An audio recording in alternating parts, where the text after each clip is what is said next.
2024 assembly ఎన్నికలు దగ్గరకు వచ్చేస్తున్నాయి. ఆంధ్రప్రదేశ్లో ప్రతిపక్షాల పరిస్థితి మరీ దయనీయంగా ఉంది. ఆ ప్రతిపక్షాలకు మద్దతు ఇచ్చే నాయకులు, పచ్చ మీడియా పరిస్థితి మరీ అధ్వాన్నంగా ఉంది. ప్రతిపక్ష నాయకులు కాడి పారేసినట్లు కనిపిస్తున్నది. కానీ వారి తరఫున బ్యాటింగ్ చేసే పచ్చ మీడియా మాత్రం ఎంతో కొంత పోరాట పటిమను ఇంకా ప్రదర్శిస్తూనే ఉంది.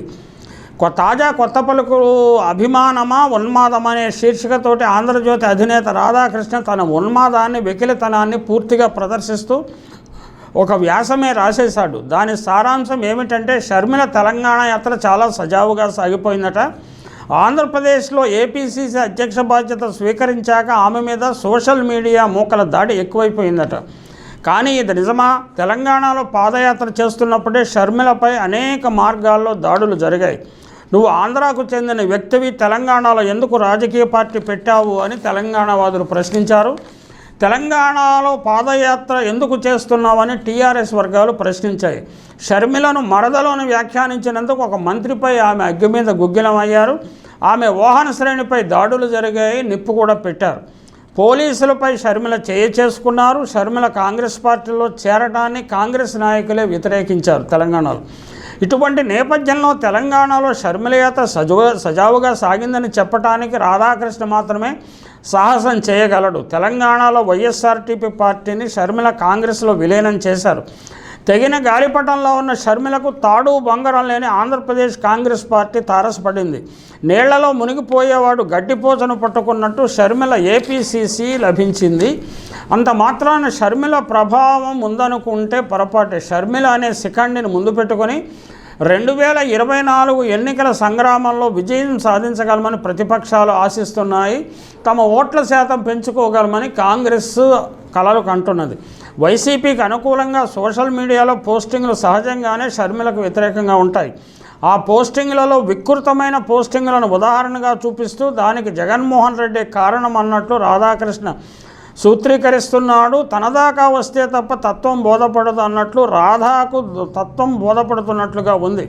వైసీపీ తిరుగుబాటు ఎంపీ రఘురామకృష్ణంరాజును వాడుకుని ప్రతిరోజు టీవీ ఛానల్స్లో రచ్చబండ నిర్వహిస్తూ వైసీపీ నాయకులను, కార్యకర్తలను, ఆ పార్టీని బలపరిచే సామాజిక వర్గాలను బండబూతులు తెట్టించింది ఎవరు?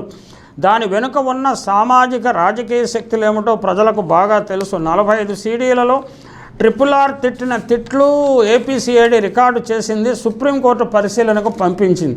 అయితే వాటిని పరిశీలించే తీరిక, ఓపిక సుప్రీంకోర్టుకు ఉన్నట్లు లేదు, అది వేరే అంశం.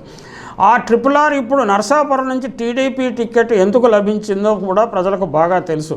అలాగే షర్మిల, సునీత బజారును పడి వైసీపీ నాయకులను, ప్రజారంజ పాలకుడైన జగన్మోహన్ రెడ్డిని విమర్శిస్తే ఆయనకు అనుకూలంగా ఉండే సోషల్ మీడియా మౌనంగా చూస్తూ ఊరుకుంటుందా?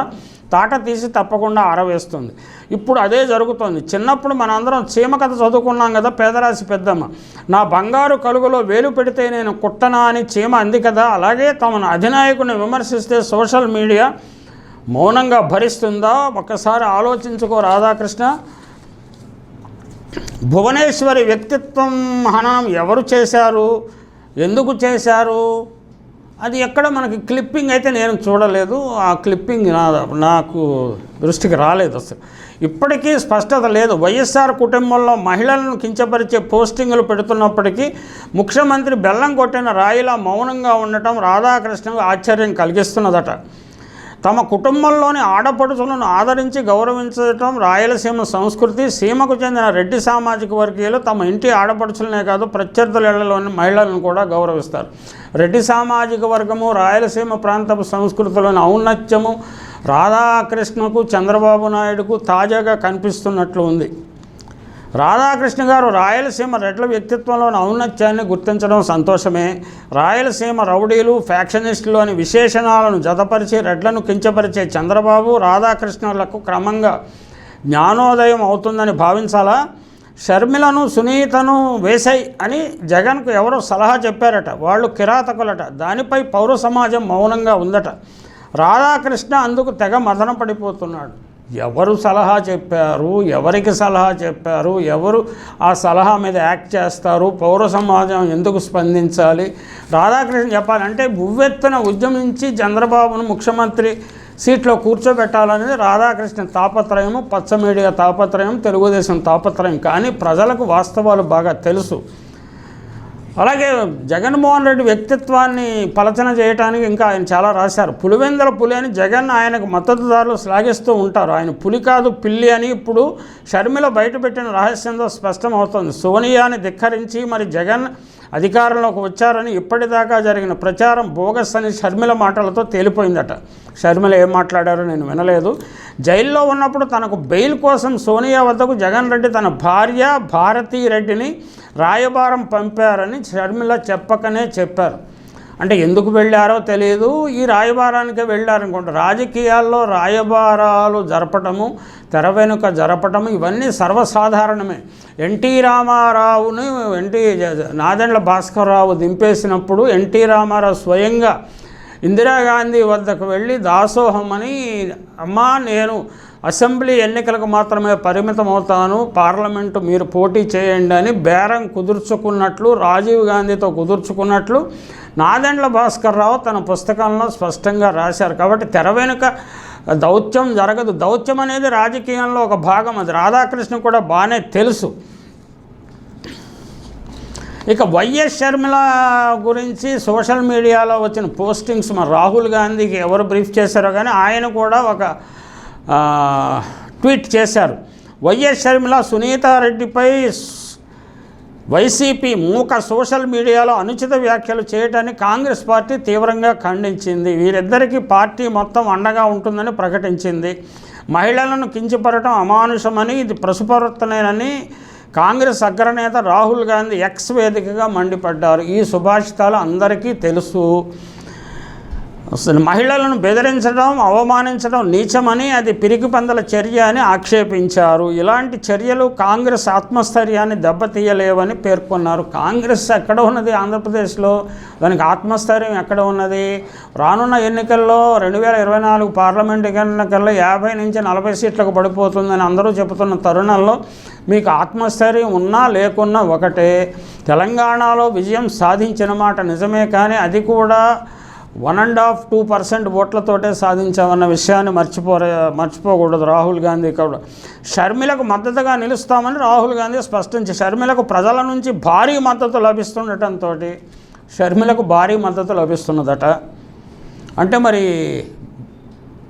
భీమిలిలోను దెందులూరులో వచ్చిన జగన్మోహన్ రెడ్డికి వచ్చినది ఆ మద్దతుని ఏమనాలో మరి దానికి ఏం పేరు పెడతాడో రాహుల్ గాంధీ మనకు తెలియదు. షర్మిల ప్రజల నుంచి భారీ మద్దతు లభించడంతో ఆంధ్రప్రదేశ్లో కొన్ని శక్తులు వణికిపోతున్నాయని వేణుగోపాల్, మరో అధిష్టాన వర్గం నాయకుడు, రూట్లెస్ వండర్స్, రాష్ట్రంలో కాంగ్రెస్ రోజురోజుకి బలం పుంజుకుంటుందని చెప్పారు. ఖచ్చితంగా రాహుల్ గాంధీకి అలాంటి సందేశాలు పంపిస్తూనే ఉండండి. రోజురోజుకి బలం పుంజుతున్న బీజేపీ, కాంగ్రెస్ కూడా రెండు కూడా చాలా బలపడిపోతున్నాయి రోజురోజుకి. షర్మిల ప్రతిష్టను వైఎస్ రాజశేఖర రెడ్డి వారసత్వాన్ని దెబ్బతీసే ప్రయత్నాలను ఆయన తీవ్రంగా ఖండించారు. వైఎస్ రాజశేఖర రెడ్డి ప్రతిష్ట, షర్మిల ప్రతిష్ట, లేకపోతే వారసత్వం, ఈ రెండిటికి ఏమిటో లింక్ మనకు అర్థం కాదు. ఓటమిని ఎదుర్కోలేని పిరికి వాళ్లే క్రూరత్వాన్ని ఆశ్రయిస్తారు. ఇక్కడ క్రూరత్వాన్ని ఎవరు ప్రదర్శిస్తారు? వాక్సూరత్వాన్ని అధిష్టాన వర్గమే ప్రదర్శించింది. సోషల్ మీడియాలో లూజ్ క్యానన్స్ వాళ్ళు ఇష్టం వచ్చినట్టు ఏవేవో ట్వీట్స్ పెడుతుంటారు, దాన్ని ఎవ్వరూ ఆపలేరు. అంటే వాళ్ళని ఎంత ప్రముఖుల మీద అయినా పెడుతుంటారు. అది షర్మిల మీద పెడతారు, సునీత మీద పెడతారు, రాహుల్ గాంధీ మీద పెడతారు, మోడీ మీద పెడతారు, అన్ని రకాల ఇది పెడుతూనే ఉంటారు. అది వాళ్ళ పని.